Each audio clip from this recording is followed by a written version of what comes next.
Welcome to this week's OK at Work with myself, Sarah Sawyer, and my colleague, Russell Berger, both attorneys at Offit Kurman.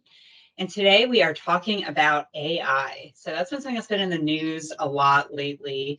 There's been a lot of advances in AI and some epic fails with chat bots and things that have been making the news as well, where we think AI is pretty far advanced, but maybe it's not as advanced as we think it is.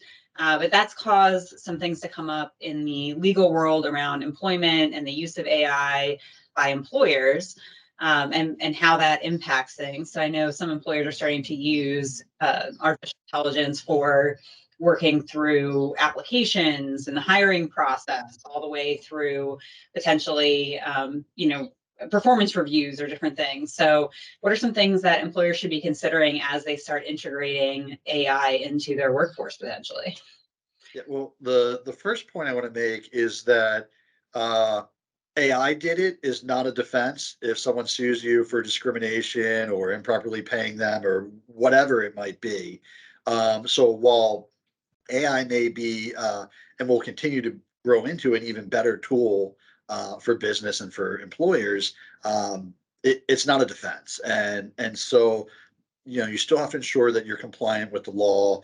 We're starting to see articles and cases around AI determining who should be laid off or what job actions should be taken, and maybe the AI is doing it in a discriminatory manner, or maybe it's doing it in a non-discriminatory manner that also happens to have a disparate impact, which is one way you can be violating the law.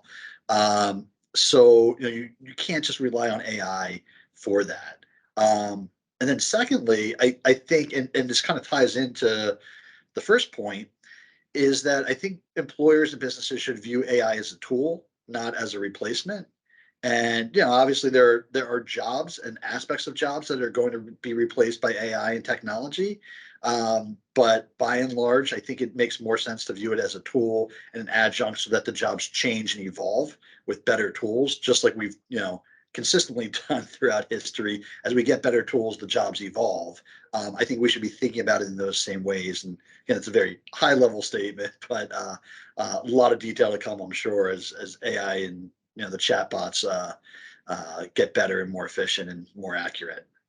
Yeah, from a practical standpoint, to your point about not letting it be a replacement, I mean, we've just been seeing AI has been reading resumes for a long time now, and people react to that, right? So there is also a human adjustment to the use of AI that happens. So even beyond the potential risk that still exists with using AI in your process, just like if you're using a human in your process.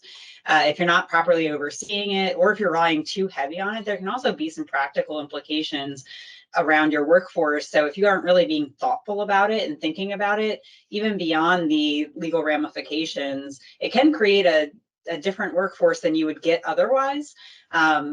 So that's just something to consider. It's definitely the world's going to be adapting to AI as it gets implemented more and more. So it'll be interesting to see where those things go, but definitely need to take a thoughtful approach. It's not a set it and forget it and just hope that this works. And I don't understand the little aliens that work in my computer. Hopefully they take care of it.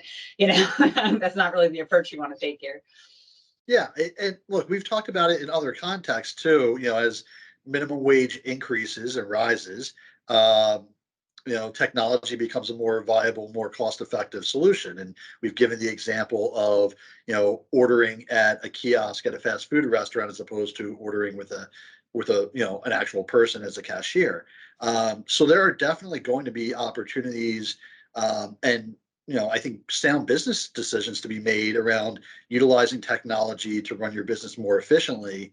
I think our overall takeaway at this point is, as you said, Sarah, you can't set it and forget it. Like, it's still going to require active management. There's still going to be a role for employees, albeit maybe changing the size of the workforce in your particular business. Those things are going to evolve and continue to evolve, and we should continue to evolve them. But it doesn't mean to be hands off. I think it's going to require proactive management, and it's going to require not giving the technology deference in certain circumstances, especially when it comes to managing and engaging with employees. Yeah, Anyways, well, thanks, Russell. We'll see you next time. Thanks, Sarah.